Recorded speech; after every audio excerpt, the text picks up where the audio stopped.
pag nakaano pala siya, nagzo-zoom.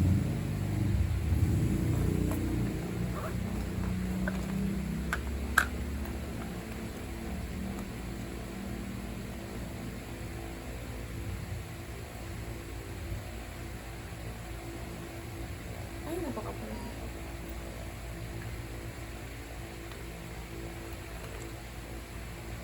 Tapos, after na to, wala ka nang ano. Like, yung alis, gano'n? Yeah. Yeah. Hindi na ako.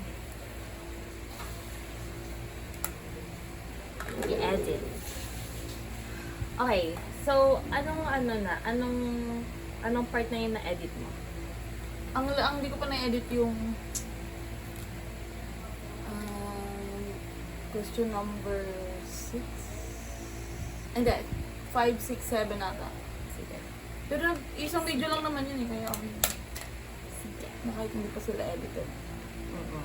Kasi, ang tawag dito, ito na yung i-edit ko. Tsaka yung paglalagay ng subtitles. Pero sa mismong parang podcast natin, walang subtitles. Doon lang sa video. Kasi yun lang din lang yung meron tayo. Pero naisip ko rin na parang sa mga... Hindi ko get. Kunwari, dun sa video na ine-edit mo, yun lang yung may subtitles. Tapos yung salita natin wala. Oo, kasi parang sa mga ganong types, parang wala rin naman. Bahala na sila mag-figure out ang sinasabi ko. Yes.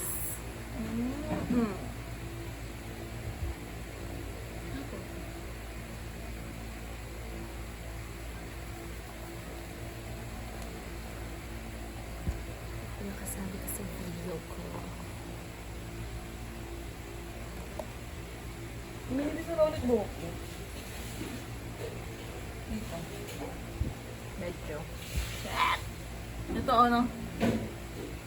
Oo. Dumdum ko nga Nag-stress ka eh. na ba? Hindi, alam mo, pag nung nakaraan, kahit bagong ligo ako, sobrang lagkit ng mga buhok dito. Hindi ko alam kung bakit. As in, kumpul-kumpul sila pag sinuklay ko, parang may nakadikit na kanin. Tapos pag sinuklay ko, tanggal na sila lahat. Hindi. Bakit? Hindi ko nga alam eh. Ito lang, spot na to. Hindi ko din alam kung baka ano nangyari. Ano? Baka pawisin ka doon? Yung nga, sa pagtubo. Pero sa pawis ba siya? Hindi. Kahit after ko maligo, tapos susuklayin ko, ito talaga yung sobrang ganit, yung sobrang lagkit. Akala mo may pinagdikit na kanin. Pero Kasi wala na. shampoo mo siya?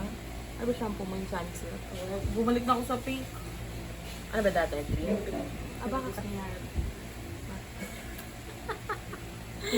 Eh kasi papanot na kami pareho eh. Umapit kaya sa akin yun, yung green.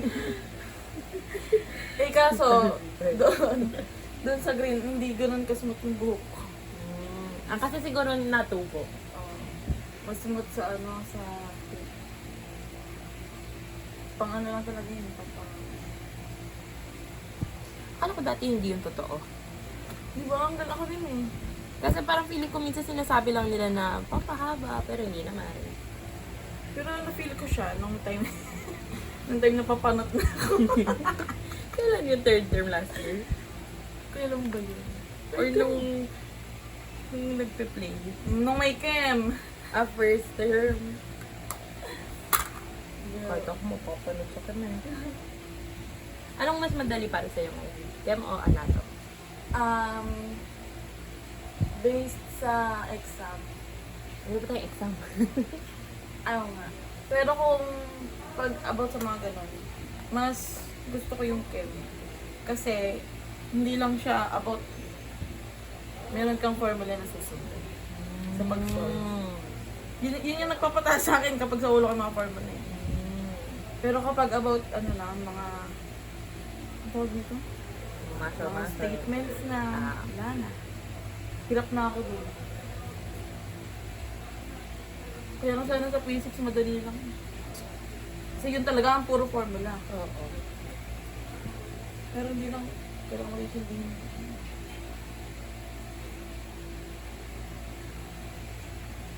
Ano si Doc na ba? Oo. Pero ano, nabanggit nung mga third year dati na yung ano daw nila, yung isa daw sa interview nila is parang meron silang ginawang something Physics? Oo, na gumagalaw. Parang gano'n. Sabi ko, shit. Robotics? Hindi naman. Kahit parang ano lang, simple na chenes lang na parang gumagalaw. Parang kunwari, kapag may rubber band kang inano, parang ginanon, tapos gumanon. mga ganon. Parang mga ganon. Parang Kasi mga- Doc Mel din yun.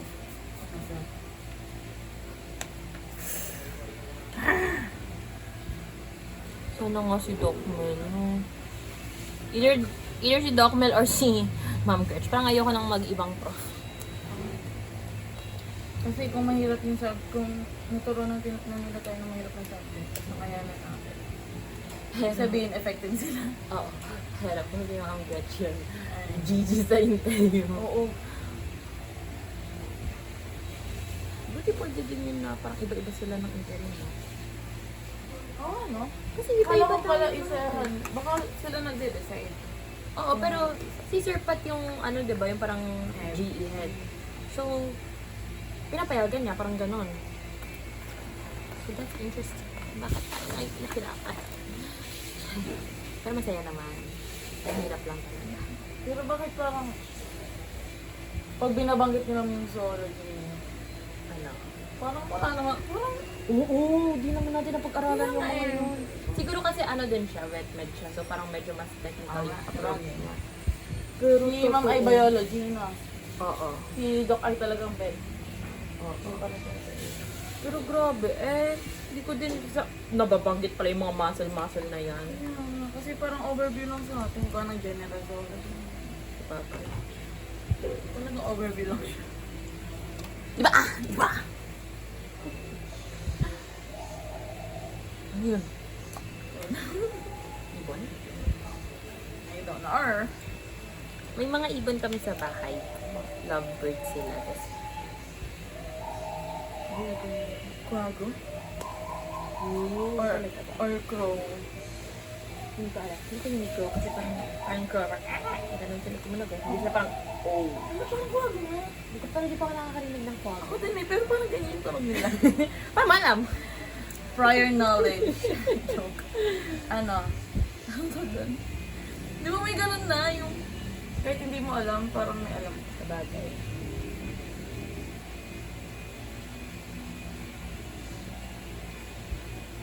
Parang nangingitim talaga ako sa print. Hindi naman. Parang I can. Baka lalaki na ba yung katabi niya dito? Hindi, isang pamilya. Akala ko isang babae lang siya. Hindi. Lumibat na? Or siya pa rin yun? Dito. Dito? Isa pamilya dito. Dito yung babae. Yung What? pamilya yung sa LPU. Okay. Baka yun yun. Yung pang solo lang siya. Oh, pero hindi ko na kasi. Di ba updated ka?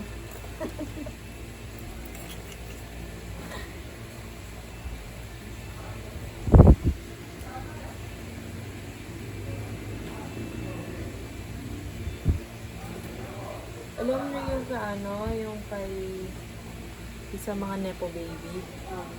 Nanonood nga ako kahapon eh. Anong pinapanood mo? Yung house tour Nino? ni Claudia. Hmm. Grabe, nagpapagawa sila ng storage. Fourth floor storage para sa mga bagay na hindi kasha. Sobrang dami. Grabe, ano talaga. Tapos, may isip mo, hindi pa lang pa siya aware kung bakit sila may ganung kalaking pera. At yung ano, Kung saan nanggagaling oo, yun. tsaka yung may collection ng kotse. Ano ba sila? OA talaga. Sa politika ba sila? Or Sino? yung si Virgin po? Sa ano, Or yung sa... nasa top 15 na ano, yung mga pang flood control na sa flood control sila. na kampanya. Ah. Tapos, sila pala yung nilalaanan ng budget. Kunwari, billion na budget. Saan nila mapupunta? Mm. Kasi Na- sila yung parang contractor. Oo, ganun. Tapos, tatlo yung kumpanya ng pamilya nila nasa top 3. Mm. As in yung top 1, top 2, top 3 na nakakuha ng budget. Sa pamilya nila nakaano. Ay, hindi doon. Doon sa Diskaya pala yun, yung may kotse. Grabe yun. Paano ka... Nakapanood kami ng TikTok na ano, nakinampit yung mga sasakyan niya. Umabot sa 408 million ata yung lahat ng sasakyan niya.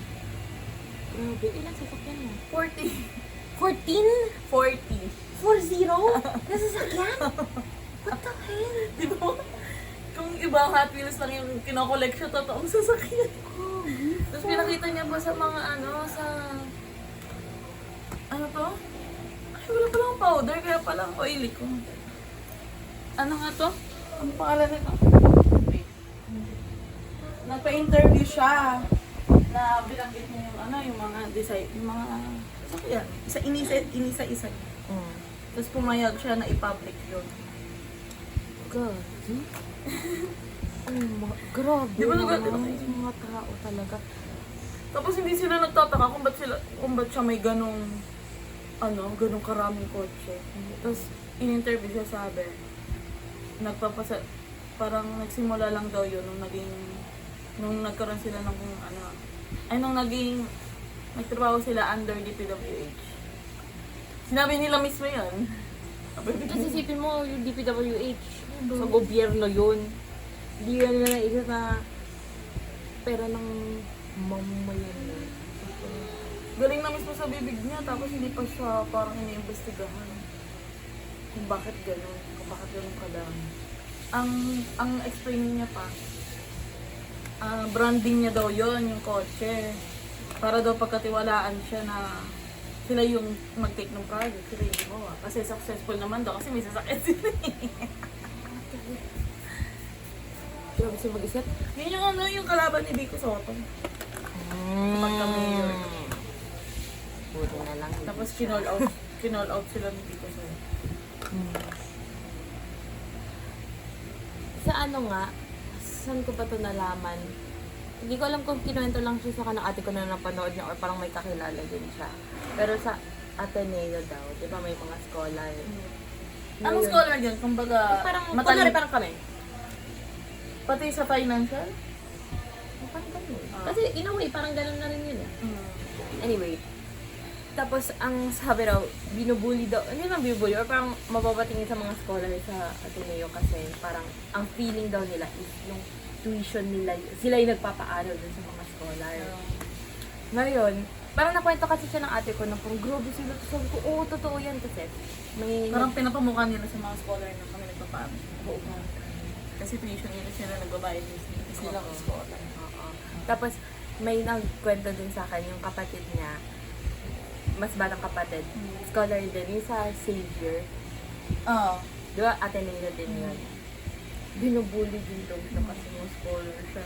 Siya naman, nanununtok siya. Gagi palaban. Oo, kasi hindi daw dapat gano'n, syempre. Pero, wala siya ng scholarship pag gano'n. Hindi niya naisip. Hindi niya naisip or napuno na. Napuno na siguro kasi kung hindi naman, ewan ko, yung kapatid na yung nagkwento sa kanya, hindi naman sila yung pangmukhang, hindi na mukha siyang nanununtok, pero parang sa vibes, ano yung marunong naman magpigil kapag kailangan. Baka nga na Napuno na nanuntok. Napatawag daw yung mga magulang nila. Hindi na siya ngayon, tanggal na. Hindi pa. Andun pa siya. Ay nako, i-represent ang mga mahihirap sa Xavier. Grabe. Di ba na representative na? Yes. Okay, are you ready? Pero ba't nga ganun kapag ikaw yung nabubuli, tapos gumawa ka ng action kasi binubuli? Kasi siguro din hindi siya Parang sa'yo pa magbabackfire yun. Oo, kaya, Maging defense. kaya rin siguro hindi siya pa natatanggal. Kasi, Kasi may reason ako talaga. oo. Pero syempre parang medyo hindi. Siguro kung ako yung principal, hindi ko siya, suspended ka lang. Pero hindi yung parang, Pati ng bully. oo, syempre. Pero dapat mas ano yun. Mas malala yung ano. Kunwari, di ba minsan nagko-community extension, CNS. Community service pala, community extension eh. Nagko-comex na. Di ba may community service? Parang ganon. Pero yung sa isa, ano lang yun, dapat, ang tawag doon? Suspension lang, tapos ilang araw lang. Or baka ano nga eh, ano, kung may detention. Ganon pa sa Pilipinas. Oh. Ayan, nag-podcast na din tayo. Yan, pwede nga yung table mo eh. Kasi natin. Takot ang alambre!